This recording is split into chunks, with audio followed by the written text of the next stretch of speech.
Hello' বন্ধুসকল আজি আমি এম লক্ষ্মণ সিৰিজৰ অতি গুৰুত্বপূৰ্ণ এটা চেপ্টাৰ আৰম্ভ কৰিম এইটো হ'ল ফাণ্ডামেণ্টেল ৰাইটছ চেপ্টাৰ 7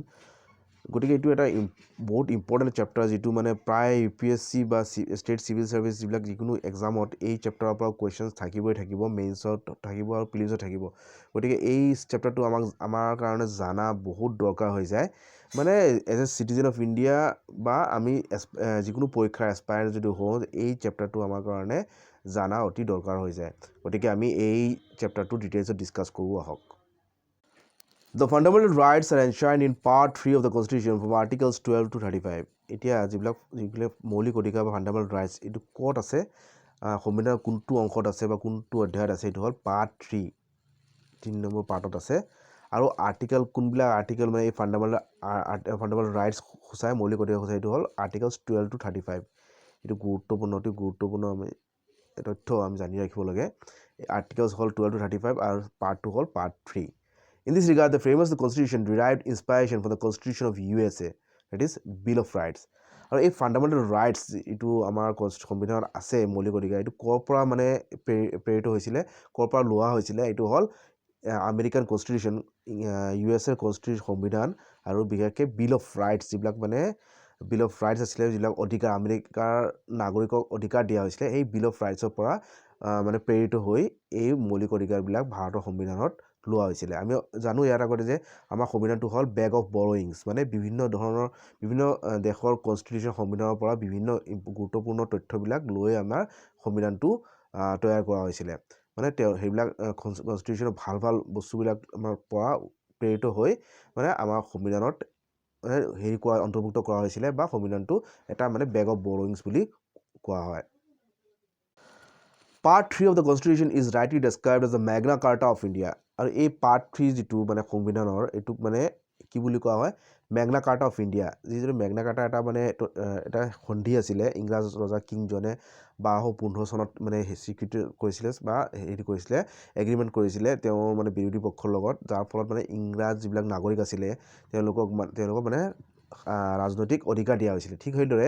আমাৰ যিটো পাৰ্ট 3 কনষ্টিটিউশ্যন বা মৌলিক অধিকাৰ বা ফাণ্ডামেণ্টেল ৰাইটছকো মানে মেগনা কাৰ্টা অফ ইণ্ডিয়া বুলি কোৱা হয় কিয়নো এই মানে পিছত মানে পাৰ্ট 3 মানে মৌলিক অধিকাৰৰ ফলতে মানে ভাৰতীয় নাগৰিকৰ মানে পলিটিকেল ৰাজনৈতিক অধিকাৰ সাব্যস্ত কৰা হৈছিলে সেইকাৰণে এইটোক মানে মেগনা কাৰ্টা অফ ইণ্ডিয়া বুলিও কোৱা হয় গতিকে যি পৰীক্ষাত যি প্ৰশ্ন আহে মানে ফাণ্ডামেণ্টেল ৰাইটছক বা part 3 of the constitution why it is called Magna Carta of India গতিকে আমি এইখিনি আনচাৰ আমি এতিয়া জানো বা লিখিব পাৰিম it contains a very long and comprehensive list of justiciable fundamental rights এতিয়া এই পাৰ্ট 3 অফ দ্য কনষ্টিটিউশ্যনত কি আছে মানে এটা ডাঙৰ এটা মানে সূচী আছে কম্প্ৰেহেনচিভ লিষ্ট অফ জাষ্টিচিয়েবল কিয় কোৱা হৈছে কিয়নো এইবিলাক যিবিলাক অধিকাৰ ফাণ্ডামেণ্টেল ৰাইটছ যেনেকুৱা মানে যিকোনো ফাণ্ডামেণ্টেল ৰাইটছ যিবিলাক আমাৰ পাৰ্ট 3 অফ দ্য কনষ্টিটিউশ্যন আছে এইবিলাক জাষ্টিচিয়েবল কিয়নো এইবিলাক যদি আমাৰ হয় উলংঘন হয় তেতিয়াহ'লে আমি তাৰ বিৰুদ্ধে কোৰ্টত এজাহাৰ দিব পাৰিম বা কোৰ্টত আমি সেই অধিকাৰ সাব্যস্ত কৰাৰ কাৰণে আমি যাব পাৰিম গতিকে এইবিলাকক মানে জাষ্টিচিয়েবল বুলি কোৱা হয় যেনেকৈ ডাইৰেক্টিভ প্ৰিন্সিপলছটো জাষ্টিচিয়েবল নহয় মানে কিন্তু এইবিলাক ডাইৰেকশ্যনহে কিন্তু যিবিলাক ফাণ্ডামেণ্টেল ৰাইটছ সেইটো মানে জাষ্টিচিয়েবল মানে কোৰ্টত গৈ আমি তাক সাব্যস্ত কৰিব পাৰিম Fundamental rights, in fact, the fundamental rights in a constitution are more elaborate than those found in the constitution of any other country in the world, including the USA. আৰু যদিও মানে আমাৰ ফাণ্ডামেণ্টেল ৰাইটছ বা যিটো মৌলিক অধিকাৰ এইটো আমাৰ মানে USA আমেৰিকাৰ সংবিধানৰ বিল অফ ৰাইটছৰ পৰা লোৱা হৈছিলে কিন্তু ভাৰতৰ যিটো ফাণ্ডামেণ্টেল ৰাইটছ যিটো অধ্যায় 3 নম্বৰ অধ্যায় সেইটো আৰু বিতংকে মানে বিস্তাৰিতভাৱে উল্লেখ কৰা হৈছে ভাৰতীয় নাগৰিকৰ বা ভাৰতত বসবাস কৰা যিকোনো নাগৰিকৰ তেওঁৰ মৌলিক অধিকাৰৰ বিষয়ে মানে বহুত ডিটেইলছত ব্যাখ্যা কৰা হৈছে আৰু এইখিনি ইমান ডিটেইলছত মানে আমেৰিকাৰ কনষ্টিটিউশ্যনত নাই গতিকে আমাৰ যিটো মৌলিক অধিকাৰ বা ফাণ্ডামেণ্টেল ৰাইটছ সেইটো মানে পৃথিৱীত কোনো সংবিধানতে ইমান বহলকৈ মানে উল্লেখ কৰা হোৱা নাই যেনেকুৱা আমাৰ ভাৰতৰ সংবিধানত লিখা হৈছে আৰু যদিও মানে USA কনষ্টিটিউশ্যনৰ পৰা এইটো প্ৰেৰিত তথাপি USA কনষ্টিটিউশ্যনতকৈ আৰু বহল আৰু মানে ইয়াৰ মানে ব্যাখ্যাটো আৰু ডাঙৰ বুলি মানে ৰাইটাৰে মন্তব্য কৰিছে এতিয়া আগলৈ চাওঁ the fundamental rights are guaranteed by the constitution to all persons without any discrimination আৰু এই যে মৌলিক অধিকাৰবিলাক আছে এইটো যিকোনো ব্যক্তি মানে তাৰ ধৰ্ম জাতি বা তেওঁ ক'ত থাকে কোন ৰাজ্যত থাকে কেনেকুৱা জাতি পন্থা গোত্ৰ সব মানে বাদ দি তেওঁক সবকে মানে সমান অধিকাৰ দিয়া হৈছে কোনো ডিসক্ৰিমিনেশ্যন কোনো ভেদাভেদ কৰা নহয় এই ফাণ্ডামেণ্টেল ৰাইটছৰ পৰিপ্ৰেক্ষিতত they uphold the equality of all individuals আৰু এই ফাণ্ডামেণ্টেল ৰাইটছে মানে কি কৰে সব নাগৰিক যে সমান সংবিধানৰ আগত বা দেশৰ আগত সেই তাকে মানে সাব্যস্ত কৰে uphold the equality of all individuals the dignity of the individual এজন ব্যক্তিৰ মানে ভাৰতৰ নাগৰিক বা ভাৰতত বসবাস কৰা প্ৰত্যেকজন জনগণৰ মানে ডিগনিটি মানে মান সন্মান বজাই ৰাখে and the larger public interest and unity of the nation আৰু মানে জনসাধাৰণৰ যিটো ইণ্টাৰেষ্ট পাব্লিক ইণ্টাৰেষ্ট সেইটো সাব্যস্ত কৰে সেইটো বলবদ্ধ কৰে আৰু ভাৰতক মানে এটা ইউনিটি অফ দ্য নেশ্যন ভাৰতত একতা যিটো ভাৰতৰ মানে যিমান জাতি বিশেষ যিমান মানুহ আছে সবৰ মাজত এটা ইউনিটি মানে একতা যিটো কাম্য কৰে বা একতাটো হেৰি কৰে মানে বজাই ৰাখে গতিকে এই ফাণ্ডামেণ্টেল ৰাইটছে এইখিনি মানে গুৰুত্বপূৰ্ণ কিছুমান মানে ভূমিকা আছে ভাৰতৰ ৰাজনীতিত The fundamental rights are meant for promoting the ideal of political democracy. আৰু fundamental rights যিটো মানে মৌলিক অধিকাৰৰ মূল উদ্দেশ্য হ'ল কি মানে ৰাজনৈতিক যিটো গণতন্ত্ৰ সেইটোক মানে প্ৰমোট কৰা বা সেইটোক উৎসাহ দিয়া they prevent the establishment of an authoritarian and despotic rule in the country আৰু টানাশাহী বা যিটো মানে অথৰিটি একনায়কত্ববাদী যিটো শাসন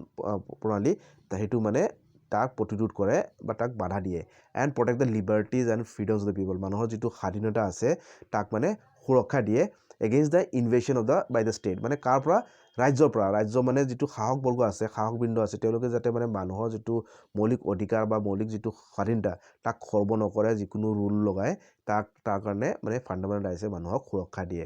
দে operate as limitations on the tyranny of the executive and arbitrary laws of the legislature আৰু যিটো তাৰ কি কৰে মানে এই লিমিটেশ্যন দিয়ে এটা বাধ্যতাকতা মানে দি দিয়ে মানে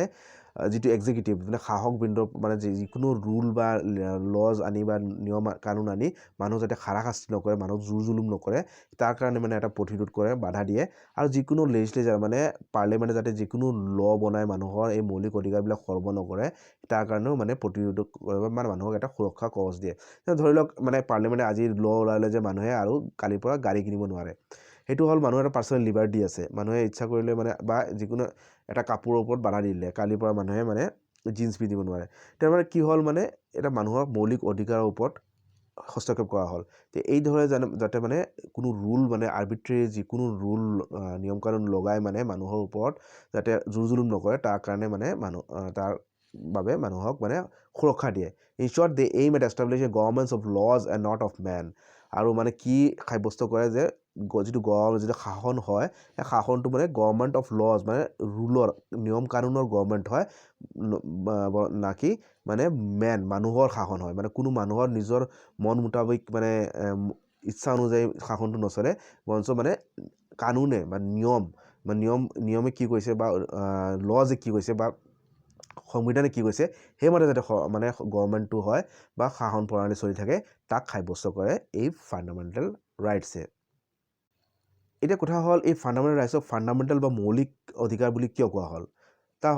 হেৰি হ'ল উত্তৰটো হ'ল the fundamental rights are named so' because they guaranteed and protected by the constitution মানে তেওঁক ফাণ্ডামেণ্টেল মৌলিক বুলি কোৱা হৈছে কিয়নো তেওঁলোকক এই ফাণ্ডামেণ্টেল ৰাইটছবিলাকক মানে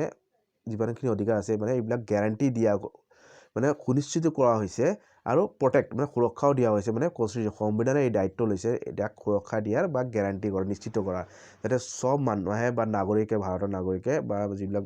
যিকোনো মানুহ জনগণে বসবাস কৰি আছে ভাৰতত এই মৌলিক অধিকাৰ যিটো তেওঁলোকে পাব লগা সেইটো তেওঁলোকে মানে সাব্যস্ত কৰিব পাৰে হৈছে fundamental law of the land আৰু এই ফাণ্ডামেণ্টেল ৰাইটছে মানে ফাণ্ডামেণ্টেল ল ভাৰতৰ মৌলিক ল বা নিয়ম শাসন প্ৰণালী এই ফাণ্ডামেণ্টেল ল বা ৰুল মতেই চলিব তাক মানে সাব্যস্ত কৰে they are fundamental also' in the sense that they are most essential for the all round development material intellectual moral spiritual of the individual আৰু ফাণ্ডামেণ্টেল মৌলিক এইকাৰণে কোৱা হৈছে কিয়নো এইবিলাক যি ফাণ্ডামেণ্টেল অধিকাৰ নাথাকে মানুহে এটা সুখী মানে জীৱন যাপন মানে হেৰি কৰিব নোৱাৰে কাৰণ যিটো আমাৰ মৌলিক অধিকাৰ যেনে right to livelihood right to মানে freedom of movement freedom of equality এইবিলাক যদি নাথাকে তেতিয়াহ'লে কি হ'ব মানুহে যে সুস্থ নাগৰিক হিচাপে সুস্থ মানুহ হৈ সুস্থ মন মস্তিষ্ক লৈ জীয়াই থকা মানে অসম্ভৱ হৈ পৰে সেইকাৰণে এইবিলাকক এইবিলাক অধিকাৰক মানে ফাণ্ডামেণ্টেল বা মৌলিক বুলি কোৱা হৈছে because they are the most essential অতি গুৰুত্বপূৰ্ণ মানে দৰকাৰী ফৰ দ্য অল ৰাউণ্ড মানে মানুহৰ পূৰ্ণ বিকাশৰ কাৰণে দৰকাৰী মানে কি যেনে ধৰণৰ মেটেৰিয়েল আৰ্থিক বা আধ্যাত্মিক ইণ্টেলেকচুৱেল বৌদ্ধিক বা মৰেল নৈতিক বা আধ্যাত্মিক এই ধৰণৰ যিবিলাক মানে মানুহৰ নিড আছে সেইবিলাক মানে পূৰণ কৰে এই মৌলিক অধিকাৰে ফাণ্ডামেণ্টেল ৰাইটছে গতিকে এইবিলাক সেইকাৰণে সিহঁতক মানে মৌলিক অধিকাৰ বা ফাণ্ডামেণ্টেল ৰাইটছ বুলি কোৱা হৈছে গতিকে যি পৰীক্ষাত আহে হোৱাই দে কল্ড ফাণ্ডামেণ্টেল এতিয়া আমি আনচাৰটো এটেম্প কৰিব পাৰিম বা লিখিব পাৰিম আমি এই কুৱেশ্যনটো এতিয়া গম পালোঁ এই আনচাৰটো কি হ'ব এতিয়া আমি জানিলোঁ ফাণ্ডামেণ্টেল ৰাইটছবিলাক কি এইবিলাক চমুকৈ জানি লওঁ কিন্তু ইয়াতে এটা গুৰুত্বপূৰ্ণ এটা তথ্য জানিবলগীয়া যে যেতিয়া সংবিধান বলবদ্ধ কৰা হৈছিলে বা লিখিত কৰা হৈছিলে মানে আমাৰ ভাৰতৰ জনগণক মানে 7টা মৌলিক অধিকাৰ ফাণ্ডামেণ্টেল ৰাইটছ দিয়া হৈছিলে কিন্তু তাৰপিছত কি হ'ল এটা মৌলিক অধিকাৰটো ওলাই দিয়া হ'ল এইটো লিগেল ৰাইট বুলি দিয়া হ'ল এতিয়া আৰু এতিয়া বৰ্তমান 6টা ফাণ্ডামেণ্টেল ৰাইটছ আছে গতিকে আমি 6 ফাণ্ডামেণ্টেল ৰাইটছ বুলি আমি এতিয়া জানো বা এতিয়া সংবিধান আছে আৰু এইবিলাক কি আমি এতিয়া উল্লেখ কৰি লওঁ জানি লওঁ প্ৰথম হ'ল ৰাইট টু ইকুৱালিটি মানে যিটো মানে সমানতা সব নাগৰিকক যিটো সমান অধিকাৰ সেইটো হ'ল প্ৰথম ফাণ্ডামেণ্টেল ৰাইট সেইটো হ'ল আৰ্টিকেল কোনবিলাক আৰ্টিকেলত আছে 14 to 18 এই আৰ্টিকেলত মানে ৰাইট টু ইকুৱালিটি মানে সমানতাৰ অধিকাৰ দিয়ে 2 নম্বৰ হ'ল ৰাইট টু ফ্ৰীডম মানে মানুহৰ যিটো স্বাধীনতা বা ফ্ৰীডমৰ অধিকাৰ দিয়ে এইটো হ'ল আৰ্টিকেলছ 19 to 22 19 পৰা 22 লৈকে আছে 3 নম্বৰ হ'ল ৰাইট এগেইনষ্ট এক্সপ্লইটেশ্যন মানে মানুহৰ যিটো মানে শোষণ কৰা হয় বা দমন কৰা যিটো মানে হেৰি আছে মানুহৰ যিটো প্ৰথা তাৰ এগেইনষ্টত মানুহক অধিকাৰ দিয়া হয় সেইটো হ'ল ৰাইট এগেইনষ্ট এক্সপ্লইটেশ্যন সেইটো হ'ল আৰ্টিকেল কি আৰ্টিকেল 23 to 24 23 পৰা 24 4 number right to freedom of religion মানুহৰ যিটো মানে ধৰ্ম মানে যিকোনো মানুহৰ যিকোনো ধৰ্ম যিটো তেওঁ ইচ্ছা অনুযায়ী ধৰ্ম ল'ব পাৰে বা ধৰ্ম প্ৰেক্টিছ কৰিব পাৰে সেইটো হ'ল right to freedom of religion এইটো কোনবিলাক আৰ্টিকেলে দিছে এইটো আৰ্টিকেলছ 25 to 28 5 নম্বৰ কালচাৰ এডুকেশ্যনৰ ৰাইটছ মানুহৰ যিটো সাংস্কৃতিক যিটো অধিকাৰ বা শিক্ষাৰ যিটো অধিকাৰ সেইটো এটা মৌলিক অধিকাৰ এইটো কোনবিলাক আৰ্টিকেলে দিছে এইটো আৰ্টিকেলছ 29 to 29 পৰা 30 6 নম্বৰ হ'ল ৰাইট টু প্ৰপাৰ্টি এই যিটো 6 নম্বৰ যিটো মৌলিক অধিকাৰ ৰাইট টু প্ৰপাৰ্টি এইটো এটা আৰ্টিকেল 31ত আছিলে কিন্তু এতিয়া এইটো সৰ্বোপৰি এইটো লিগেল ৰাইট বনাই দিয়া হৈছে 7 number right to constitution remedies এইটো আৰ্টিকেল 32 এইটো অতি দৰকাৰ মানে অতি গুৰুত্বপূৰ্ণ মানে হেৰি ফাণ্ডামেণ্টেল ৰাইট কিয়নো এই ৰাইট টু কনষ্টিটিউশ্যন ৰেমেডিজ এই আৰ্টিকেল 32 মানে বাকী গোটেইবোৰ ফাণ্ডামেণ্টেল ৰাইটক সুৰক্ষা দিয়ে কিয়নো যদি যিকোনো ফাণ্ডামেণ্টেল ৰাইটছ মৌলিক অধিকাৰ যদি উলংঘন হয় তেতিয়া মানুহে যিকোনো নাগৰিকে বা জনগণে মানে এই ৰাইট টু কনষ্টিটিউট ৰেমেডিজ এই আৰ্টিকেলৰ দ্বাৰা এই মানে যিকোনো কোৰ্টত মানে হাইকোৰ্ট বা সুপ্ৰিম কোৰ্টত মানে এপ্ৰ'চ কৰিব পাৰিব যাতে যাব পাৰিব ইজাহাৰ দিব পাৰিব আৰু মানে এই যিটো উলংঘন হৈছে তেওঁ মৌলিক অধিকাৰ তাৰ বিৰুদ্ধে তেওঁ গোচৰ কৰিব পাৰিব বা তাক বলবদ্ধ কৰিব পাৰিব সাব্যস্ত কৰাৰ কাৰণে গতিকে আমি এই ৰাইট টু কনষ্টিটিউট ৰেমেডিজটোৰ ওপৰত মানে আমি বিস্তাৰিত ডিছকাছ কৰিম পিছত গতিকে এইটো বহুত ইম্পৰ্টেণ্ট এটা মানে প্ৰটেক্টৰ অফ অল দ্য আদাৰ ফাণ্ডামেণ্টেল ৰাইটছ আমি জানি লওঁ আৰু কোনটো ফাণ্ডামেণ্টেল এতিয়া নাই এইটো এটা লিগেল ৰাইট হ'ল এইটো হ'ল right to property article 31 However, the right to property was deleted from the list of fundamental rights by the 44th Amendment Act 1978 আৰু কেতিয়া মানে এইটো খবৰ কৰা হ'ল এইটো হ'ল ওলাই দিয়া হ'ল 44th এমেণ্ডমেণ্ট এক্ট 1978 পিছত এইটো এটা মৌলিক অধিকাৰ হৈ থকা নাই তাৰপিছত এইটো লিগেল ৰাইট হৈ গ'ল it is made a legal right under কোনটো article 300A in part 12 of the constitution মানে এইবিলাক অতি গুৰুত্বপূৰ্ণ তথ্য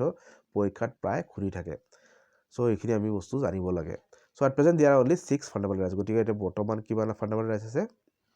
6টা ফাণ্ডামেণ্টেল ৰাইটছ আছে চ' বন্ধুসকল এইটো আছিলে আমাৰ ফাণ্ডামেণ্টেল ৰাইটছৰ ওপৰত মানে আলোচনা নেক্সট ক্লাছত আমি ডিছকাছ কৰিম ফিচাৰ্ছ অফ ফাণ্ডামেণ্টেল ৰাইটছৰ মানে কি মানে ফিচাৰ্ছ তাৰ মানে কি মানে গুণাগুণ বা চৰিত্ৰ সেইবিলাক আমি ডিটেইলছত ডিছকাছ কৰিম গতিকে আজি এইখিনি আছিলে ফাণ্ডামেণ্টেল ৰাইটছৰ ওপৰত গতিকে যদি ক্লাছটো ভাল লাগি থাকে আপোনালোকে লাইক কমেণ্ট কৰিব আৰু কিবা ডাউট থাকিলে কমেণ্ট ছেকশ্যন লিখিব আৰু যদি আগলৈ ক্লাছটো বিচাৰিছে আপোনালোকে কমেণ্ট ছেকশ্যন লিখিব পাৰে আজিলৈ মানে থেংক ইউ